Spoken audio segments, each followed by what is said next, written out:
Welcome to the Providers Report, where we delve into the world of value-based healthcare. Our mission is to empower healthcare providers with the knowledge and tools they need to deliver exceptional patient care. Each episode, we explore best practices, innovative strategies, and real-world examples of how to achieve the highest standards in patient communication and outcomes. Join us as we transform the future of healthcare, one conversation at a time. Hey everybody, we are back at Better Doctor Project with Jennifer George, who's a physiotherapist from Ontario. And we're going to be chatting today about all kinds of things. She has a new book that just came out recently in the last couple of years. She has some amazing topics in the world of patient communication, burnout, a major reflection on her past history with her father in healthcare. And we can't wait to dive in. So Jennifer, thank you so much for joining us. Thanks so much for having me, Rebecca. I love what you're doing here on this podcast, so I'm glad to be a part of it. Oh, we're so happy to have you. Everything you're doing aligns so perfectly with what Better Doctor Project is all about. So I am so glad to have you on. Tell us all about your background. What are you doing right now? What have you been doing? How has this all evolved? Oh my goodness. So where do I start? So I'll start with my kind of, where everything started. So at the beginning of my career, so I started practicing as a physiotherapist here in Ontario, Canada in 2007. So late 2007.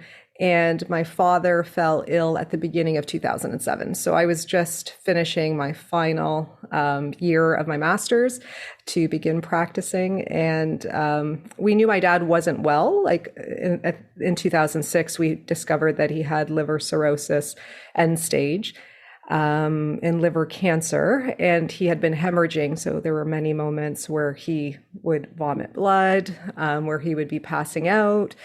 And the only option we came to find was a complete liver transplant.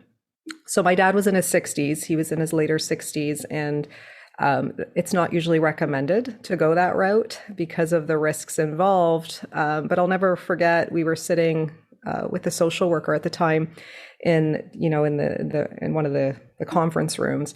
And we were discussing all of this. And my dad literally, I'll never forget, he had his hands crossed on his lap. And he said, "So you're just going to send me home to die?" Like there was really no hope, essentially, is how we felt and how he felt. And so we advocated strongly. That was kind of the beginning of our advocacy, basically stating that my dad was otherwise fine. This was the only piece of him that was not well, and that we would take the risks that were involved. So one of the things too is that because he had been surviving, he had 3 or 4 hemorrhages, and because he had been surviving them, they were quite surprised because they would literally like bandage his esophagus, let's say, like the varices, and he would be okay. He would be back to himself until the next hemorrhage, right?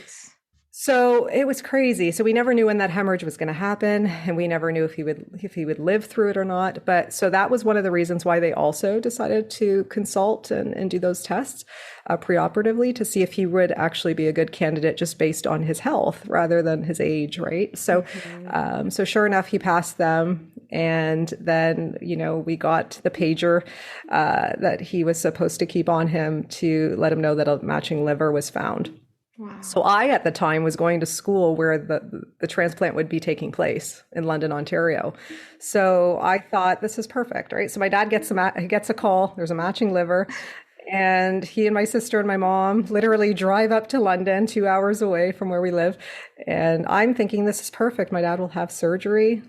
He'll recover at home with me in my apartment as an outpatient, and life will be normal again, right? Mm-hmm. So so my dad ended up having that surgery, and my dad was very, he was kind of prophetic in a lot of ways. He was very spiritually in tuned, and he was jokingly saying at the time before the surgery to the surgeon that to make sure that the liver was good because he didn't want to do it again. And the surgeon was like, "Well, Mr. George, you always have a choice." And, because there was a risk involved. This was an organ that came from a non-heart beating donor, which was not very typical. Yeah. So it wasn't common. Yeah. So there was risk, but they thought, he could endure the risk and the liver would soften when it got into his body. So he ended up undergoing the transplant like a champ. He attracted medical students to watch and Oh, I bet. observe. Yeah, and I'll never forget my sister and I, we were in the ICU to see him post-op, and he opened his eyes, and then we gave him the thumbs up and he fell back asleep, and then he didn't wake up after that. So he was actually starting to go into multi-organ system failure because the liver didn't take like they thought. Um, so I'll never forget, I was at home for studying for an exam, praying that a donor would come through because we were told that they were going to put him at the top of the nationwide list for another transplant. So now he was like top in Canada, which we Oh know my that organs goodness. are not, yeah, like we know that to be there, it's just, final moments essentially, right? Or last Right. resort. So, and I'm going through schooling. I'm just trying to get through school day to day. Like Right. it was crazy. So, thankfully a donor came through that night and my dad had surgery the next day. And he was stable, but he was critical coming through it. And I'll never forget, like even back then, I realized like just the communication around everything. I wanted to know if it was the liver or if it was my dad, because preoperatively we knew that they knew there were risks involved and they stressed all of that. And it meant a lot to me to know that my dad was actually not the reason for the liver failure happening. And so I'll never forget my dad's surgeon, who I refer to in my book as an angel, because he was remarkable. Oh. I did ask that question. I said, was it the liver or was it my dad? And I'll never forget, he kind of just hung his head low a bit and he said it was actually the liver. And you could tell he just felt horrible and he deeply empathized. And, they're humans, right? So, and we knew the risks that were involved. So, and we knew that we had a good team on our side ultimately. Wow. So, so he ended up getting through that second surgery. He was stable but critical. And then one day I was getting ready to go to school one morning, and then I got a call that he had a seizure. And being in physio school, I knew, my dad not having a neurological history, that this was not good news. So. Right.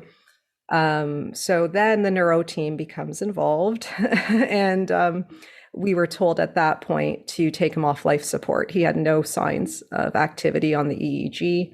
So, so communication wise, it was very high low, right? There was hope and then there wasn't hope. And then, so we were getting these, and it just was the reality of the situation. So I will never forget, like I went from being hopeful to mourning my dad again. And again, if it wasn't for the surgeon in that meeting with the neurology, who said, the liver is actually doing well. Let's give him the weekend and let's see what happens. And so thankfully they did that, because my dad started to show signs that night, to the point where the neurologist, and I was standing by my dad's bedside with him, was looking at the monitors and was saying how remarkable it was and that my dad's story should be documented. And little did I know back then, and that I would, 11 years later document it, right? Yes. But yeah, so, again, we went from being like mourning to then being hopeful again. And then it was kind of like, well, don't get your hopes up, because he's never going to be able to do this, that, or that again, right? Like he's never going to be able to breathe on his own, to eat on his own. He won't know who you are. They essentially for several like months, I think he was in the ICU.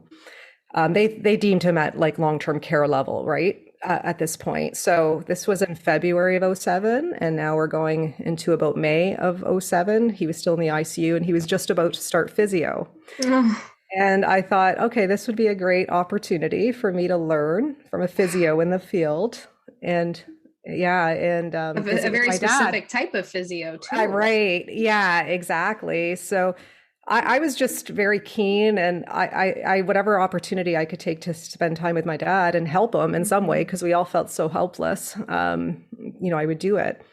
So I walked into the room one day and he was dangling at the side of the bed, and the therapist was sitting on a stool in front of him. And I could right away sense the frustration of the therapist. It was intangible, like you could just feel it, and words did not need to be spoken. You could just sense it. And my dad was, essentially delirious, right? He had such cognitive damage from the seizures and from the brain injury as well at that point, that he was resistive, he wasn't following, and I could tell that the therapist was growing frustrated. And I was standing beside my dad and kind of in between the therapist and him. And the therapist turned to me and said, I need you to think like a therapist and not like his daughter. What would you do? In other words, he shouldn't be on the caseload. They proceeded to say that he took the majority of their caseload time. And that was kind of what was said to me. And so it was a lot to take on. But I did respond and I said, I am thinking like a therapist, and I would continue to treat the patient until otherwise discussed with the doctor, or until the goals were met, or, there was some type of communication essentially happening, right? Right. But I, as a therapist today, I can empathize 100% with their frustration. I just think I would have approached it differently. That's key. Right. Because no one's immune to that. So I get it. And I work in hospitals, so I get it. But I didn't know then that moment would shape my whole practice moving forward. So fast forward, my dad was in hospital for a year to the day almost of his transplants before he came home. So he was in multiple hospitals during that time. And no one thought he would make it home. He was basically referred to as a medical miracle. Even his transplant team, they referred to him as Lazarus. Like he just defied all odds. And I learned then too, like through his whole journey, that you never take hope off the table as a clinician. You just never do that. So well, you knew he was tough from the get-go. 2 liver transplants in a small amount of time, and then just his whole demeanor, the way he was approaching the fact that he was about to have a major life-changing procedure. I've obviously never met him, but I can already tell how tough he was. Yeah, I super love Lazarus nickname. I know, it was so fitting. It was one of the follow-ups that he had as an outpatient. I'll never forget when one of the transplant team members had referred to him as that. Love it. But he rightfully earned it. So the point of that too is, we had gotten 11 extra years with my dad that nobody ever thought we would get. So did you say 11? Yeah, he lived until 2018. So this happened in 2007.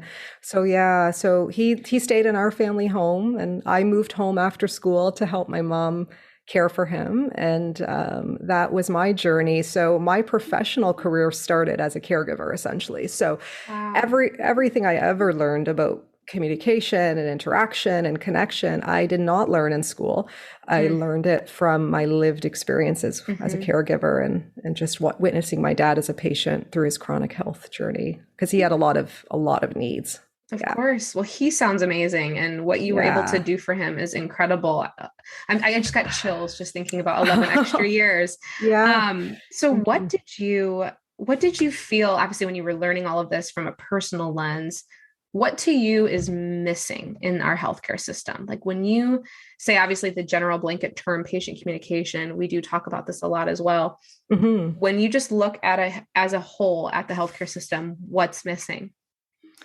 That's a good question in terms of what's missing. The gap is communication.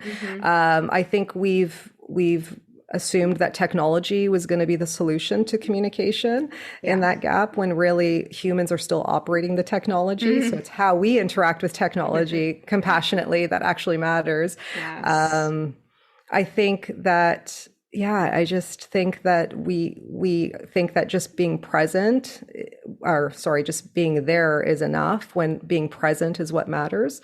I also think that we put a lot of pressure on ourselves as clinicians to get it all done. I don't know if I'm saying this right, but I know working on an inpatient unit, I've always been good with my foresight to know where a patient can get to based on what I assess and what I see and how we connect in terms of their potential to improve. And sometimes when there's system barriers like length of stay and things like that get in the way, I think sometimes we take that personally, to think that we're not doing enough as clinicians, when really I think we're doing a lot more than we give ourselves credit for.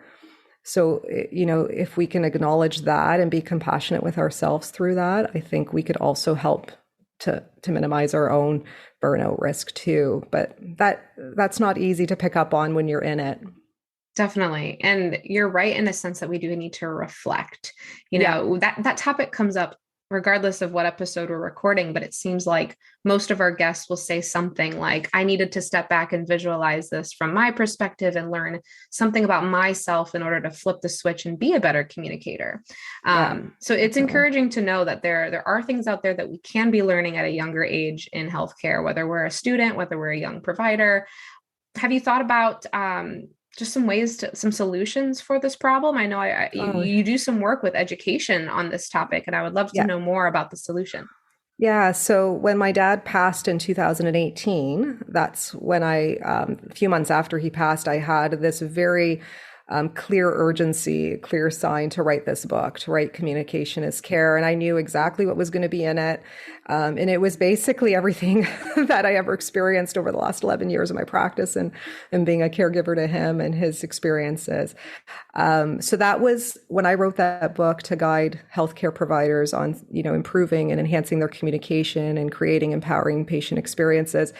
That was written with the intention for like the future provider. It was written actually more for students in the sense that at the grassroots level, that's where we need to be educating more about this topic, but also, showing students how to protect themselves against burnout too along the way.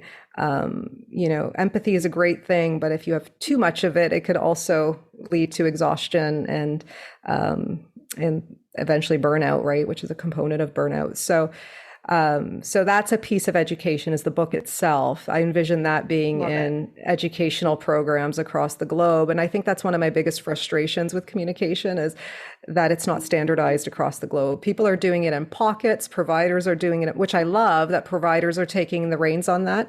But not every educational institution, implements it. I've tried to promote a curriculum on it. I haven't gotten in yet. But I'm going to keep trying. But that was the vision I had at the time when I wrote the book, was that I saw like across the globe that this would be standardized for all health education providers. So yeah, we agree that this needs to happen. And you're right. I think it does start at the grassroots, and our students are, honestly, I think, looking for it. I think there's a point in everyone's educational training where you're like, okay, where is the training on this? Like even in like the pathway of what class you're taking at what time during your training, you're like, I feel like now would be the time. like after the didactic learning, and then kind of like right when you start clinicals and things like that, you almost feel like, okay, I'm going to have a class on this. Great. And then it just never gets brought up. Or you're waiting for that lecture where we're talking about how to, we're talking about difficult patients and we're talking about complex cases. And we're like, great. Yeah. Where's that next piece of the puzzle on how to handle it? And I know it happened to me. This was probably end of my second year in chiro school. I want to say like right before we got kind of wild with clinicals and things like that. Right. And I had a really a unique opportunity where I left chiro school and I did most of my training at a VA hospital, actually. And it was there that I realized, oh boy, we don't talk about any of this when it comes to complex cases and the need for better communication. Not everyone is going to come into your practice and be a neck patient with 1 out of 10 pain that started 2 days ago. Right. Wouldn't that be nice? Right. Exactly. But obviously at the VA, you learn very quickly how complex things can be. And in general, veterans, you have to have good communication skills in order to relate to them and make them feel comfortable and create a good environment for them as a unique population. And it was there I realized, okay, did I just not get the training because I wasn't in school for 8 months and I was, living in a different state? So then I kind of transitioned back. I started, asking my colleagues, my, student friends, other professors. And that's when I realized it wasn't in my training. It wasn't in, physio school. It wasn't in med school. It wasn't in dental school. And then I realized, all right, we have a pretty big problem on our hands. It's a big gap. There's a big gap there. And it starts in the education for sure. And I get it. Like they can only fit so much in the curriculum. Otherwise, of course, you'd be in school forever. So I do understand that part, but even a course or even like what I've envisioned is like a hands-off placement. I would love to see the day where I just have a student who comes through who doesn't have to worry about what they know and what they don't know, but rather just actually connects and just listens to to patient stories and just builds that skill of empathy and Absolutely. listening and being present. One of the most common things I am hearing from patients is that they're not feeling heard. It's probably the top. I don't know what the research is showing. I mean, I know it's one of the things is about listening and feeling heard, but what I'm hearing, just practically speaking, is patients not feeling heard and listened to. And it's hard when you're thinking in your mind as a student about kind of what's going on and you're trying to learn and you're trying to show that because you're being evaluated and still try to listen at the same time. Like that's a hard thing to do. So I think sometimes as clinicians, and as preceptors, we have to take that that responsibility as well to foster an environment where clinician can, or where the student or resident can improve their communication and build on that, because that might be the only time that they get to do it before they start practicing. Oh, absolutely. And so a friend of mine, Eva Minkoff, she actually did a TED Talk about patient communication. I'll send it to you if you haven't seen it before. But she was touching on the fact that obviously patient communication is extremely important, but the reality is everyone can do it. You know what I mean? And patients do feel unheard. And that was one of the number one complaints by patients. But most importantly, when you ask providers why they think their communication was poor, or when you ask them about how a new patient visit went, the biggest complaint from providers was the feeling that they didn't have enough time with the patient, or the feeling like, oh, they had to bill a 99203 code or whatever the CPT code is. They had to bill a specific code, which requires XYZ amount of time with the patient. And it was all so literal and, inhumane, if you will. Right. So they felt like they transactional. Yes. Oh, that's a great word for it. Yeah. And so they felt very, like they were just checking off boxes, and they weren't able to connect with the patient because they had someone in the waiting room already there 15 minutes early for their next patient visit. And they're worried about that person who's waiting. They're no longer focused on the person in front of them, right? Yes. And that's where we need to build those skills up, and again have compassion that we're doing the best we can in the moment.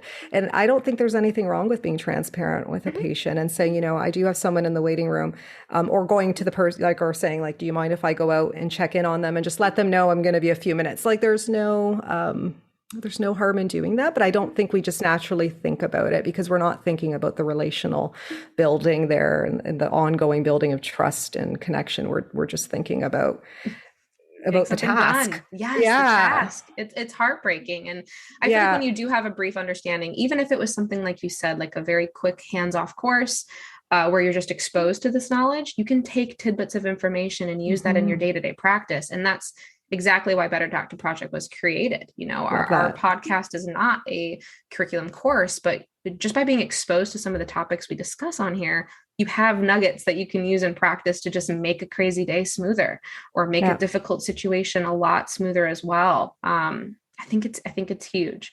Yeah. So my question for you too is, when it comes to everything you're trying to educate providers on, your book is obviously filled with knowledge. I cannot wait to fully read it. Thank you so much for my copy, by the way. Oh, no problem.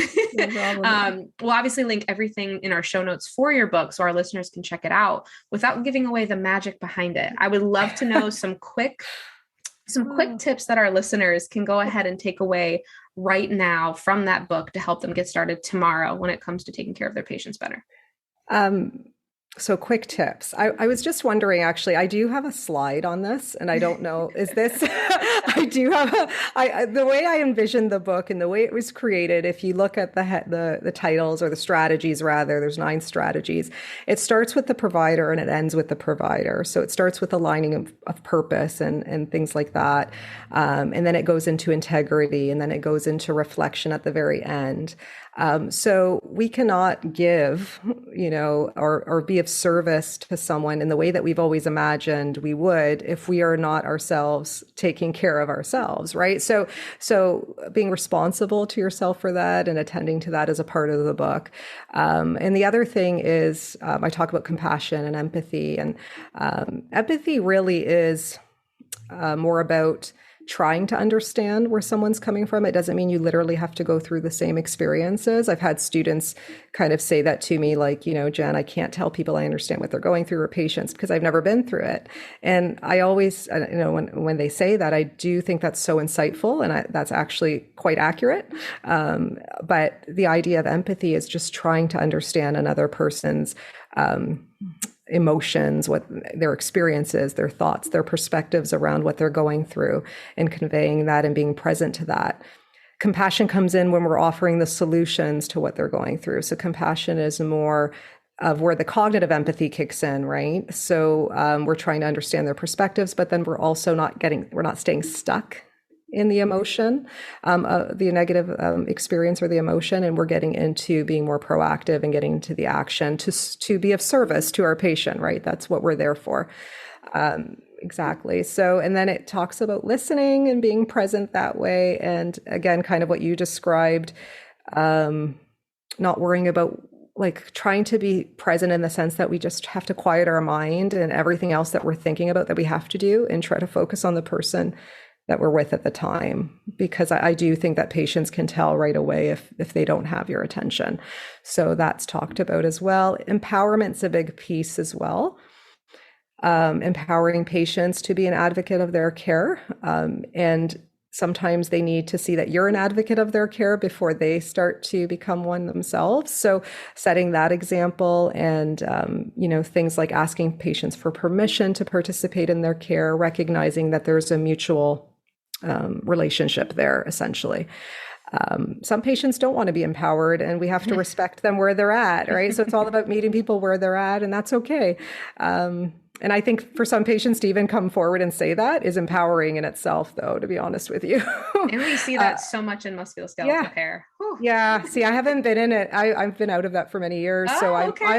but I do see it on an inpatient rehab level quite a bit, where patients, they might not just come out and say it because they're kind of referred from an acute hospital to us. So they do consent to come, but sometimes I don't know if they're really fully aware of the program, right? Definitely. And we're all about regaining independence, and that sometimes can be a lot to swallow at once.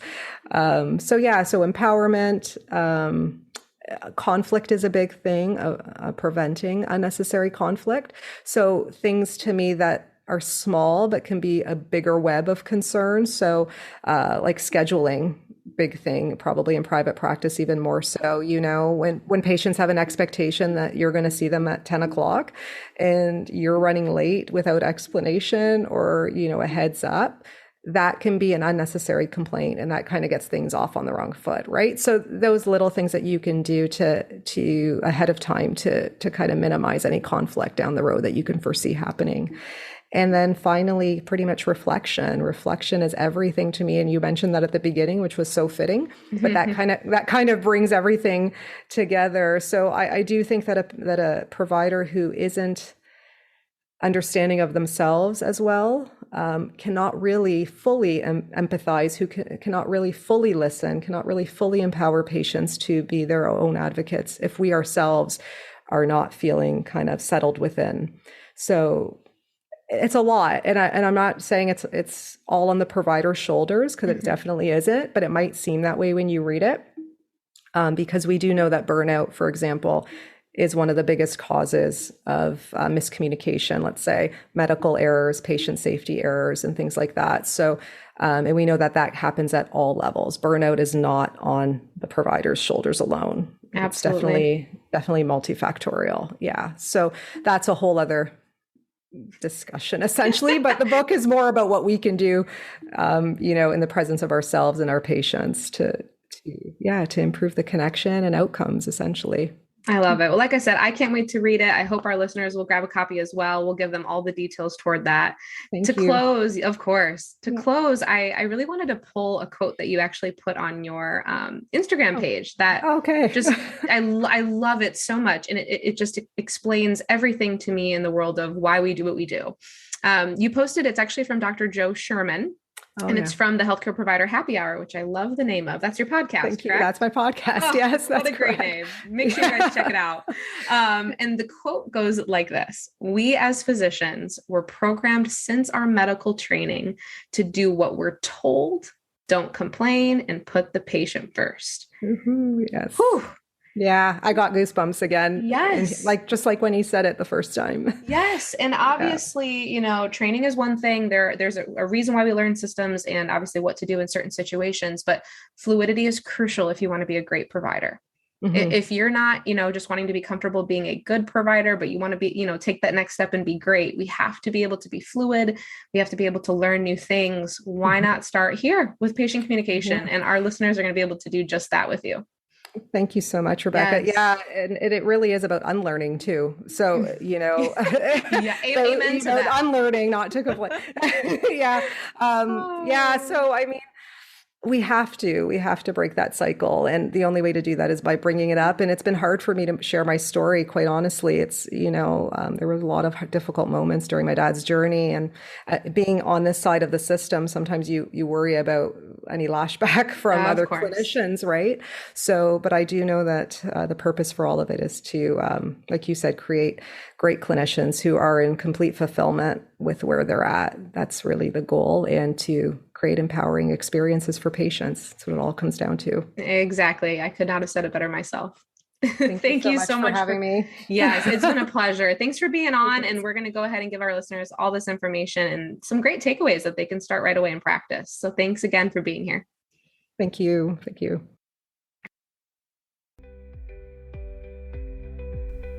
Thank you for tuning in to the Providers Report.